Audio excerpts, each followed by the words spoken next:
Islam is a complete code of life. So we would ask some questions from our great personality, Assistant Director Civil, Sir Bilal Rasool about Islam. Sir, Assalamu alaikum. Alaikum Assalam wa rahmatullah. How are you, sir? I'm great. How about you? I'm fine also. Sir, please make us understand how is Islam complete code of life. Islam is no doubt complete code of life. First of all, I must say to my viewers and my beloved recipients that the word you use, personality, is a big word for me. But, I am trying to reach the expectation you are having on me.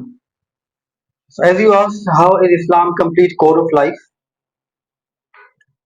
Islam is not only a religion. Islam is Deen. I must clarify the difference between religion and Deen. Religion tells you only about you and your creator, how to have connection, how a man creates his connection with his maker. This is religion. The part of namaz and fasting. These tell us, and these are connections actually. These are the obligatories that encourages us, and they actually make us able to have a connection with our creator. This is simply the religion. Okay. And Deen is something that is a way of life. Deen guides you on every sphere of your life. So Islam is a Deen that guides us on every facet of our existence. That's simply, that's why we say Islam is complete code of life because it guides us on every sphere, be it social life, be it social sphere, economic sphere, be it personal walk of life. So the teachings of Holy Prophet Muhammad والسلام, guide you on every walk of your life. If you are a doctor, Islam will guide you. If you are an engineer, Islam will guide you. If you are an artist, Islam will guide you. If you are a student, Islam is there to guide you. If you are a teacher, Islam will guide you. So everyone on at every sphere of life, Islam guides. And Islam also teaches and gives the guidance and rules and laws accordingly. Like Islam tells us about rights of our own self, rights of parents, rights of siblings, rights of neighbors, rights of city and country, rights of homeland. And it also guides us how our economic system should be, how should be the system of society, how to run a society, how to run a country, about our political system. So that's why we say Islam is complete code of life. Yeah. So, sir, dear, please make us understand about as in spite of being worshipping Allah Almighty as well as following the footprints of Huzur Sallallahu Alaihi Wasallam. Today, in this time, Muslims are being tortured, Muslims are being killed, Muslims are being crucified in not only in one country but also in all over the world. What is reason behind it? Please, sir, make understand. There's multiple of reasons behind the fall of Muslims in the world. When we look at the world today, we find Muslims in most miserable condition. Muslims in Gaza, in West Bank, in Palestine, and Muslims in Kashmir, and Muslims in Uyghur, China, Muslims in Myanmar, Old name is Burma. So in the world, we see Muslims are in pathetic condition. There are so many other reasons, but the most crucial reason is one: when we left the golden teachings of Islam, we lag behind in every walk. World progressed, we retrogressed. World went on moon, Mars, they explored the space and they went on up to the heights of innovation and technology. We lag behind, though we are the pioneer of science and technology. The reason is one: वो मोअज़्ज़िज़ थे ज़माने में मुसलमान होकर, तुम ख्वार हुए तारिक कुरान होकर। वो मोअज़्ज़िज़ थे ज़माने में मुसलमान होकर और तुम ख्वार हुए तारिक कुरान होकर। जब हम तारिक कुरान बने तब हमें क्या हो गया? अल्लामा इकबाल ये भी फरमाते हैं कि ए बाद सबा, कमली वाले से जा कहियो पैगाम मेरा, हाथ से उम्मत बेचारी के दीन भी गया, दुनिया भी गई। So neither we have deen in our hand in our world. We are neither progressing in deen nor in the world. So what we have today, when we don't have Quran, the knowledge of Quran, we have nothing. Sir, what about today is Muslims are being known as the name of terrorists. Also, as they said that they are jihadi. So, what is your opinion about the Muslims? What Islam teaches us about humanity? Again, a very interesting question. Muslims are being dubbed as terrorists, jihadis. Actually, there are some Muslims who have maligned Islam. There are some Muslims, handful of the people who have maligned Islam and they have their own version of Islam. They are terrorists and radicals, extremists. There are some Muslims. But what they are doing, the so-called civilized world, Western world, they are dubbing each and every Muslim, all the Muslims in the world as terrorists. That's not true. There are a handful of the Muslims. You cannot legalize or you cannot justify your claim as the Muslims are terrorists. When Muhammad Ali was a wrestler, he was asked that you have accepted Islam when there was 9/11. After 9/11, Islamophobia increased manifold. Muhammad Ali was asked that you have accepted Islam just after 9/11. You accepted Islam, Muslims are terrorists and they are extremists, they are radicals. They have killed so many people. So Muhammad Ali said to the anchor he said that Hitler was Christian. He killed lakhs of the people, lakhs of the Jews. Why are you Christian? So that program was off. So when some people are terrorists, you cannot say all Muslims are terrorists. There are a handful of the people who are terrorists. They have their own version of Islam. Not every Muslim is a terrorist, but they have misconception. They have a kind of Islamophobia and I can say jealousy against Islam. Yes. Yeah. And now Islam theologically, theologically rules the world.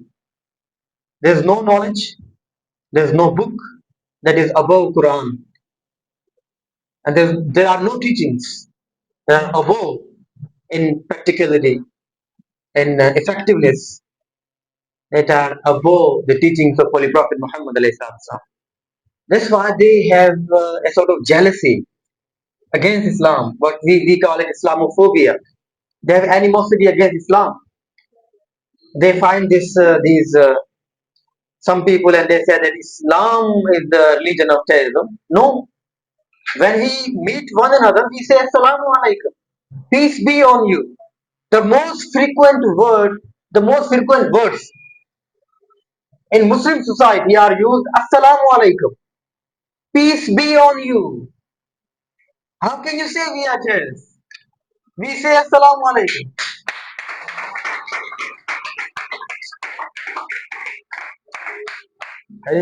Sir, please guide us about, as we read in history, there is a great history of Muslims. But now, why have we forgotten the legacy of Islam? What is reason behind this? Actually, first let me tell you that there is a golden and glorious legacy that our forefathers left behind, and we could not carry that on. The reason is that again we forgotten our forefathers, we forgotten the teachings, and there are multiple of the reasons. You know, one thing to bear into mind is that we we are the ones who laid the foundation of practical science. Al-Khwarizmi, Al-Kindi, Bu Ali Sina, they were all Muslim scientists who laid the foundation of practical science. Now we are lagging behind. When Europe was in dark ages, Europe was in dark ages. When their queen used to take bath after 6 months, once in a 6 months, they did not know even about personal hygiene. You know, they invented long heels. Now women wear. Long heels were invented be to protect themselves from their stool. They used to they used to actually have they used to what we do in washroom. They used to do this act on roads.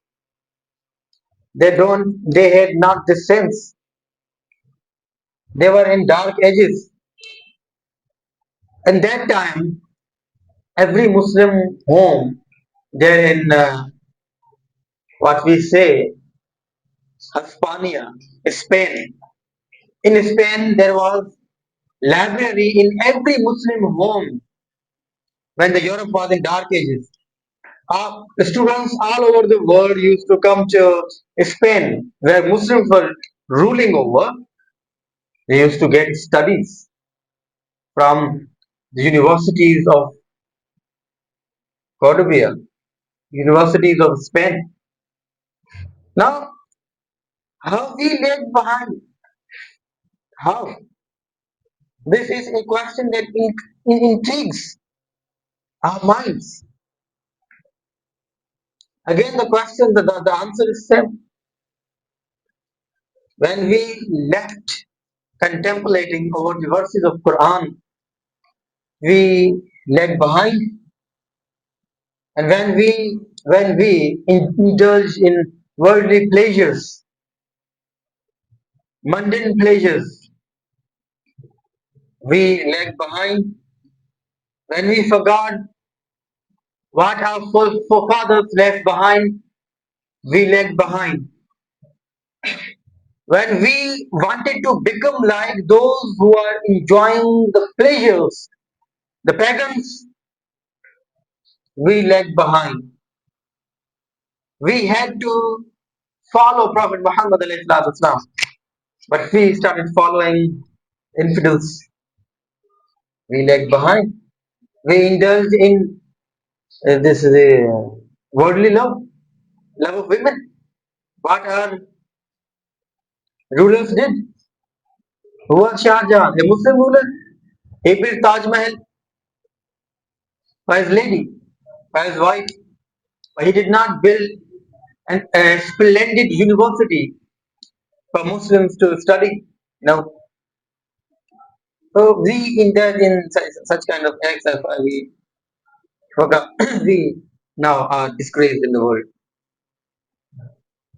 Sir, please guide us about the love of Ahle Bayt as uh, sacrifices of, and there are many sacrifices of Ahle Bayt to save Islam. So, what do you want to say about the status of Ahle Bayt and role of Ahle Bayt to save Islam? Actually, Islam is complete code of life, what we are discussing over, and without Ahle Bayt, without sacrifices of Ahle Bayt, Islam is baseless. Islam is something without foundations. Because Aka Islam said, "Lekulli shay'in asas." Everything has the foundation, has the base, and the foundation of my Deen is love for Ahlul Bayt. And we witnessed, the history witnessed that the Ahlul Bayt sacrificed as they are the foundation, and they sacrificed for Islam. They sacrificed their everything for Islam. Because if had they not sacrificed, Islam would not have been today, would not have been ruling today, or would not have been in lives of the Muslims today.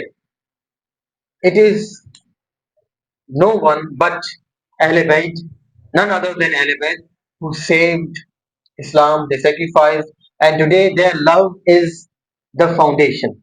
If you want to follow Islam, if you want to act on Islam, on the teachings of Islam, you have to have a strong love of Ahlul Bayt. So, without love of Ahlul Bayt, remember this again, I will say, your Islam has no foundation.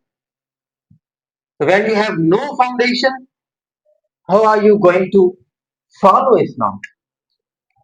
Today, you see, there are so many organizations that are spreading Islam, yet our society, instead of progressing morally, in Islamic terms, our society is going backwards. The reason is that they are spreading Islam which has no foundation. Without love of Ahlul Bayt, when you don't have love of Ahlul Bayt, you don't have love for Prophet. When you don't have love for Prophet and you are spreading Islam, your tongue has no effect, no impact on others. That's the reality. That's why we are going backwards in every affair, especially in terms of action. We don't have action on Islam. We don't have spirit and foundation on Islam. That is love of element. Sir, please guide us as we Muslims. So, what Islam teaches us about the respect of parents and also respect of teacher. Respect of parents. Yeah.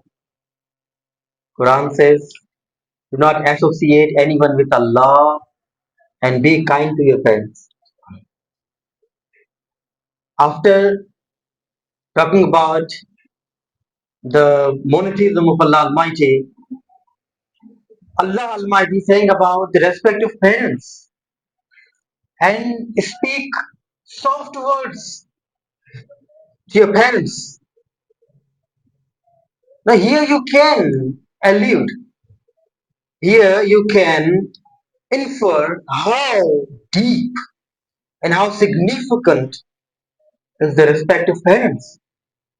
And Quran also said that when they reach the old age, do not say a single word of erosion to them.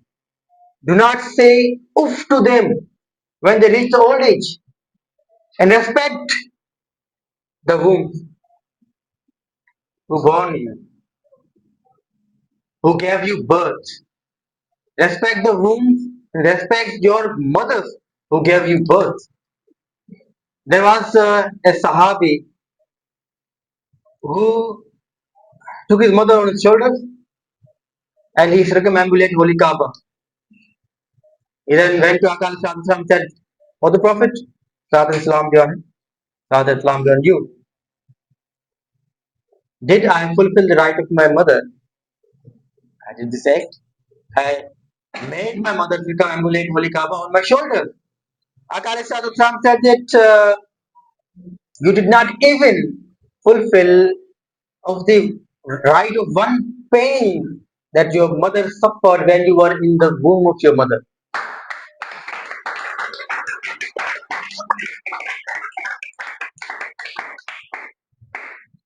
The love, so the respect of parents in Islam is immensely significant. And today in the world, in Islamic world even, Islamic countries like Pakistan, we witness old houses. It's not a concept. This is utterly against Islam. Old houses. We don't respect our parents now. You want to please Allah, please your father. You want to enter paradise, please your mother. So, mother, under the feet of, beneath the feet of your mother lies paradise. And the door, gate of that paradise is your father. You do all the acts of Islam in order to enter paradise. And that paradise is beneath the feet of your mother. And gate of that paradise is your father. Anything else? That's all. I'll get challenged. Just see, we are also running short of time. So, yeah. Well, let me have final words. Islam is complete code of life, as we discussed. Every sphere of our life, Islam guides us. But the irony is that we do not take guidance from Islam.